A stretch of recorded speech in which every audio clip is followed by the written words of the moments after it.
What's up, ladies and gentlemen, Matt back here with another video, and today, as you can see, since you guys loved so much the what's on my iPhone video in 2020, I'm going to be showing you guys what's on my iPad here in 2020.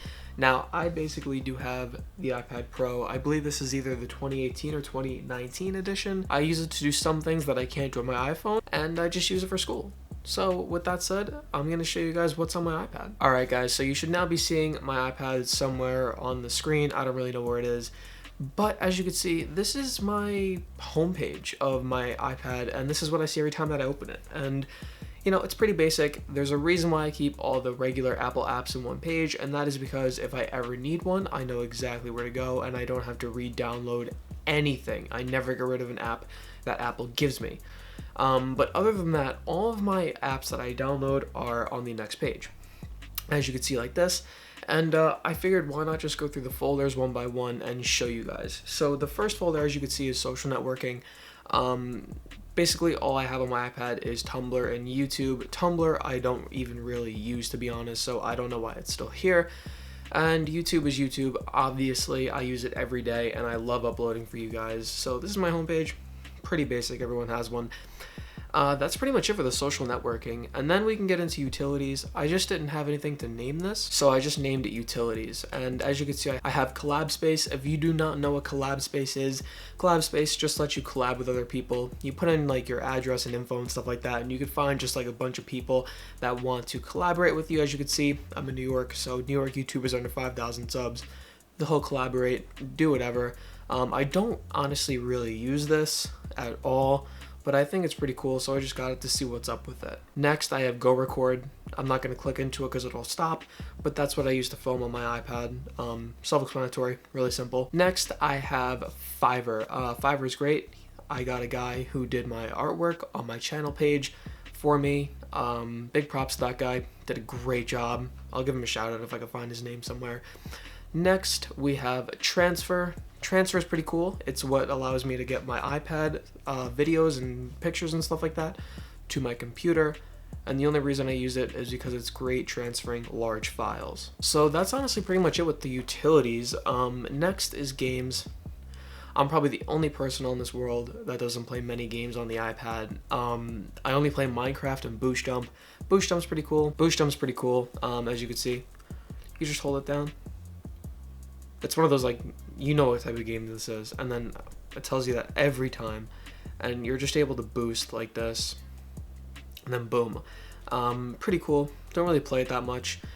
And yeah, so now moving on to apps. For apps, I'm a little dry. I'm gonna start from the bottom. I have Mail and Files. Those two I just plopped in there because I had nowhere else to put them. And then there's Target. Guys, who doesn't use Target? I use this on my phone and it's just on my iPad. But, you know, who doesn't use Target? And then we have Best Buy. Guys, I buy everything from Best Buy. I love it because it price matches with Amazon. So it's basically a whole store of Amazon, which is great. But it's Best Buy, and I love buying from Best Buy because you can bring it back. They have the whole Geek Squad thing, so, you know, just remember that they price match. And next, I have Duolingo. It didn't save any of my work, which I was pretty pissed about, so it kind of made me not really use it. But basically, you could just learn another language for free up until a certain point, I believe. But other than that, it's pretty cool. That's pretty much it with apps. And then next, I have food. So Wendy's, you know, obvious reasons of why I have Wendy's and what it is. Wendy's is Wendy's.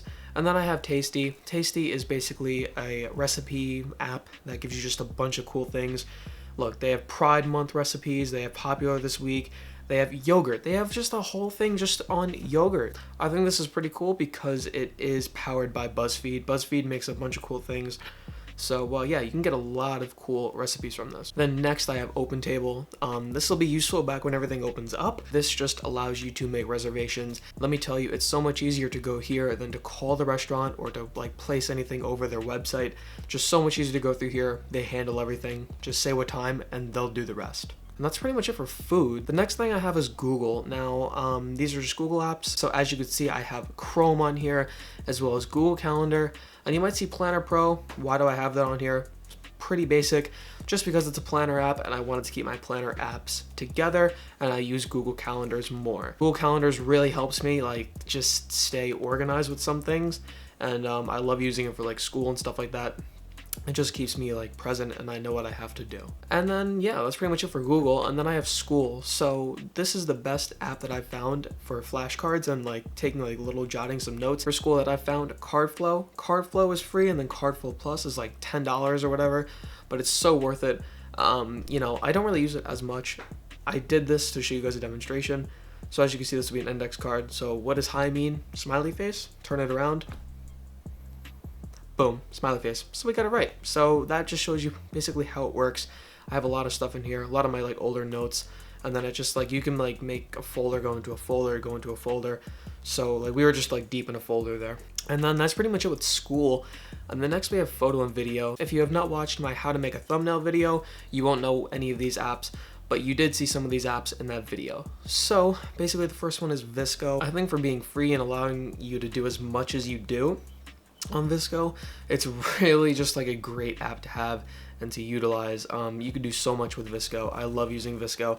I don't use it here because I use it on my phone, but you guys get the gist. The next thing I have is Photoshop. Again, I don't use it here. I use it on my phone, but they do allow you to do so much with photos, and this is free too. I like VSCO a little bit more because it has an easier like user interface to help you work with it than Photoshop does. And then next I have InstaSize. InstaSize is great for sizing photos. As you can see here, I was using it once and this is what I was doing. And you know, it's not an everyday app or an everyday thing, but I think when you do need to use it, it comes in very handy, especially when you're trying to size an Instagram photo. And then guys, next I have Fonto. You guys know what Fonto is. This is a picture that I just took right in front of me. So you just click it, do this, and then you could do hi, and then look at that. It's whatever you want, and then, you know, you could size it up, and then you could like pick your font. So I'm gonna go to my favorites, and then use Ranger Shadow because I like this one a lot. You could tilt it, you could even curve it for free. So let's just do that, you know, why not? And then change the color, boom. Then you can put it anywhere you want. Guys, Fonto is free, Fonto is great. I love them and I support them 100% for making their stuff free. And then we have Superimpose X, basically a way more in-depth version of VSCO. It lets you do so many things to a photo, and for only being $4.99, Superimpose lets you do many things. So let me just click on one of these things. You could do like different layers and stuff like that, guys. You can't beat it. It's basically Photoshop just for dummies. Then we have Premiere Rush and iMovie, both editing apps. So if you are one person that does like to edit on your iPad or iPhone, you know, I can't do it personally because I don't know how to. I'm sure if I put the time into, I could, but honestly, you could honestly do some things here. As you can see, I tried making this, but I really just couldn't. I was failing. But honestly, if this is your only option, there's honestly a lot you could do here. You just have to learn it and pick up on it. And that's all for photo and video. And then next, it's outside of a folder because I use it so much, Netflix. As you can see, I spend a lot of time on Netflix watching movies. There's something I want to watch, and that is Space Force, which is right here. I really want to start watching this. This looks really good. So I kind of recommend that you watch that as well with me. Maybe we could talk about it. And if you want something that I recommend, I do recommend, it should be in here somewhere, Outer Banks. You will not be disappointed with Outer Banks, I'll tell you that right now. And another one, it happens to be right next to it, is The Pursuit of Happiness. A great movie as well with Will Smith. I enjoyed this one. So if you love watching deep movies, this is a movie for you. It shows real struggle and real overcoming, and it kind of made me motivated. So yeah guys, other than that, that's my iPad. That's what gets me through daily, and it lets me do things that I can't do on my iPhone that I could honestly just do on the iPad. So with that said, I mean, if you're in school and you're debating whether to get a Mac or an iPad, save the money, get the iPad, get the keyboard like case, and you'll be happy. It can be used to do so much, to draw, to make notes, and just to like task like that. And I think it really lets you customize it to what you want it to be, to where you'll be happy with it. But yeah guys, so that's what's on my iPad, and now I want to know what's on your iPad, because maybe I could use some of those apps myself. But if you guys did grab some info from this video, and if you're gonna get some apps that I showed you, my job here is getting a thumbs up. So if you guys have any more video ideas, let me know down below and I'll be sure to make them for you. And be sure to subscribe somewhere in the middle and then click the other videos for you. I love you guys and I'll see you in the next one. Bye.